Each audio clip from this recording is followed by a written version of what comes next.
Quick disclaimer. This is for grown people only, mature audiences only, mature saints only. If you are easily sensitive and get offended, I love that for you, just not today. I am just here to speak my truth as a church girl. I got something to say today, so let's talk, guys. Let's get into it. Some of the realest conversations never happen out loud because people are more worried about perception than the truth. I'm not. So today we're going to talk about church culture, not doctrine, not God, but behavior. The behavior we normalize and pretend isn't happening. All right, let me just say it out loud. Mean church girls exist. Raise your hand if you've ever been a victim of that's mean girls. But mean church guys exist, okay? Putting saint on it doesn't make it holy, or sister or brother. It doesn't make it holy. Some of the coldest, most competitive, and I'm saying cold in like nature, like how their attitude is, passive aggressive behavior I've experienced wasn't in the world. It was in church, in church spaces that preach loved, but practice heavily in comparison. And I'm not saying the church specifically, I'm generalizing it. And before somebody gets defensive, like I said, I'm not talking about everybody. But if you're already uncomfortable, this might not be for you. So let's talk about it. Let's talk about pick-me behavior in church. It gives me the ick because it's very real. So church pick-me culture looks like fake humility, very quiet competition, performative service. So somebody saying, I don't care about the titles, but then you're hurt when you're overlooked. Or saying, I just want to serve. I just want to be a servant in the house of the Lord. I'll be a broom sweeper. I'll brush the whatever the thing is. You know what I mean? I just want to do that, but I just want to serve. But you only want to serve where people can see you or when the camera is rolling on the live stream. Huh? Okay? Fake humility is still pride. And I don't care how gently y'all whisper it and say you're very humble.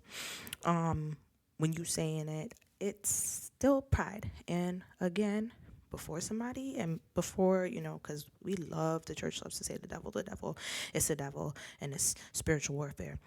So before you blame it on the devil, nah, it's not. Everything is not a spiritual warfare. Most of the times, it's insecurity. All right, let's talk about it. When validation is scarce, when leadership is very unclear, when gifts aren't nurtured, when people aren't nurtured the right way, people stop building community and they start competing. I've been in church all my life, so I'm a PK. I'm born in the pews. Literally, I don't know anything else but the church. So I think I have enough, I can talk a little bit of talk. Simple, clear, that's it. Let me just tell y'all a story, and it's not about a specific place or person. It's just a pattern. I entered into a new church environment at one point in my life, new circles, new faces. I haven't grown up in the same organization all my life. I originally born in the PAW and kind of bounced a little bit around, and now I'm back in the PAW again. Licensed, ordained, all that good stuff, yeah? And again, went to a new church environment. And I'm not the kind of person who gives people a chance because, not because I need approval, but because I believe in discernment after interaction. All right. So I meet this woman, very visible in church, very respected, had a title. Everybody knew her inside the building. We went out one time, just once, and within minutes, she's already unloading on me. And I'm talking about like full chatting people, full on gossip, talking about this person in the church and talking about this person's marriages and their struggles and their personal business, calling people they're calling them physically ugly, saying, because, she has a certain smell, and not concern, not prayer, not let's help them, not, I'm praying for that person, just blatantly just mean. And the whole time I'm thinking, so you really feel comfortable saying this to someone that you don't even know? And then that's when it hit me. She didn't see me as a person. She saw me as an audience. Because people who live off of church validation assume everyone wants to bond the same way. These weird ways of bonding. And let's tear somebody down. Let's talk about somebody's business. I heard somebody others say, I got the tea. I'm like, I didn't argue. I didn't confront her. I didn't engage. I just decided this is not my kind of people. And after that, I stopped talking to her. Suddenly, I was stuck up and I was the problem.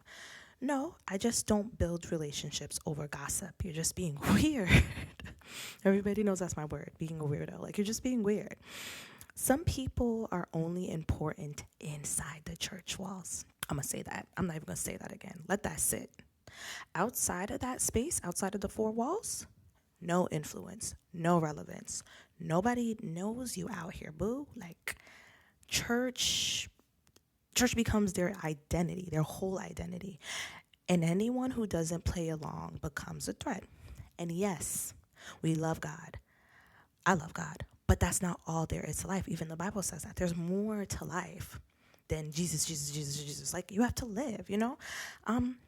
Titles don't equal character. Visibility doesn't equal maturity. And church recognition doesn't mean you're safe to trust. If you need to belittle others to feel powerful, that power is fake. Excellence gets misread as ego because you want to be, the Bible says that we must serve in excellence. So now that gets misread as, they're trying to be, they're egotistical. Confidence gets labeled as pride because you're confident in who God told you that you are and you're confident in your gift. Growth gets treated like a threat. Now I'm trying to come up and I'm starting to really explore in the ministry, and now y'all feel threatened. And I'm not saying y'all, but they feel threatened. Not everything that challenges you is an attack. Sometimes it's just the truth knocking. If this episode stretched you, good. If it irritated you, check that real quick. We'll talk again. This is Living Life with Tia. Bye, guys.